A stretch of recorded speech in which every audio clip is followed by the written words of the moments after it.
Hello and welcome to Level Up English Stories. Do you want to speak English better? Do you want to sound more natural? Do you want to understand native speakers clearly? Then try the shadowing technique. In this video, you will practice English by listening and repeating. Pause the video after each sentence. Repeat out loud. Copy my voice, my speed, and my feeling. This is how your English grows. Are you ready? Let's begin. My name is Olivia Brown. I am 25 years old. I live in Phoenix, Arizona. I work as a receptionist in a small dental clinic. Every day feels the same. Wake up, brush my teeth, go to work, smile at patients, answer phones, go home, eat dinner alone, sleep. Nothing exciting ever happens in my life. I don't hate my job, but I don't love it either. I always wanted to do something bigger, something meaningful, but I never knew what. My mom works in a laundry service. My dad passed away when I was young. My younger sister, Mia, is still in high school. I help pay the bills. Life is not easy, but we try.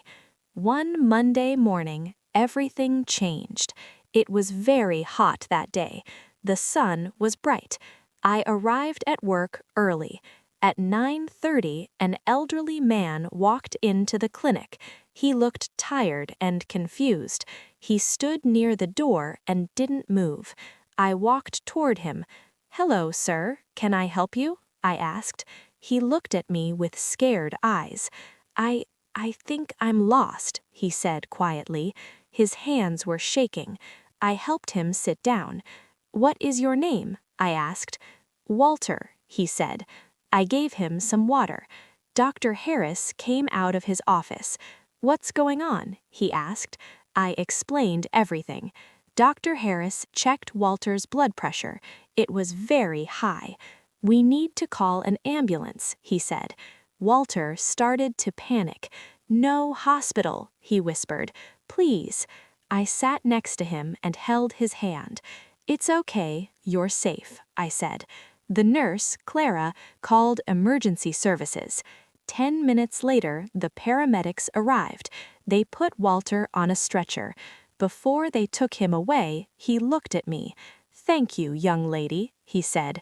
I smiled, but my heart felt heavy. The rest of the day felt strange. I couldn't stop thinking about Walter. That evening, I told my mom everything. She listened quietly. "You have a kind heart," she said. 2 days later, something unexpected happened. A woman came into the clinic. She was about 40 years old. She asked for me by name. "I'm Walter's daughter," she said. "My name is Rebecca." My heart jumped. She held my hands. "My father told me about you," she said. "He said you stayed with him and helped him feel calm." I didn't know what to say. "He's doing better now," she added. Then she reached into her bag and gave me a small card. "If you ever think about healthcare school, call me," she said. "I work at a community college." That night, I couldn't sleep. Healthcare school? I laughed to myself. Me? Going back to school? But something inside me started to wake up. I remembered how I felt helping Walter. Calm, strong, useful. I started reading about medical assistant programs. I watched videos. I asked Clara questions at work. She smiled. "You'd be great at it," she said. But fear followed me. School costs money. Time costs money. I almost gave up. One afternoon, my sister Mia sat next to me. "You always help everyone," she said. "When will you help yourself?" Her words stayed in my head. The next day, I called Rebecca. She helped me apply for a scholarship. Weeks passed. I studied at night after work. I filled out forms. I wrote essays. Some nights I cried from stress. Some mornings I wanted to quit. Then, one Friday, an email arrived. I opened it with shaking hands. I got the scholarship. I sat on the floor and cried. I ran to my mom. She hugged me tight. "You're changing your life," she whispered. Dr. Harris was proud of me. Clara brought me coffee. Even the mailman said congratulations. 3 months later, I started classes. I worked part-time. I studied part-time. It was hard, very hard, but I didn't stop. During my hospital training, I saw patients crying, laughing, healing. One day in the emergency room, I saw a woman collapse. Doctors rushed in. I helped bring supplies. I remembered Walter. I stayed calm. Later, the doctor looked at me. "Good work," he said. I felt taller, stronger.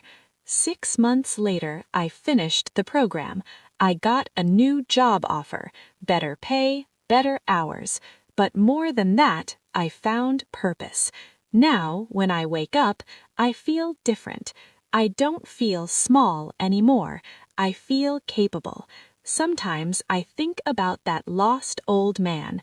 If he never walked into my clinic, my life might still be the same. I learned something important. Sometimes change starts with helping a stranger. Sometimes courage comes quietly. Sometimes you don't find your dream finds you.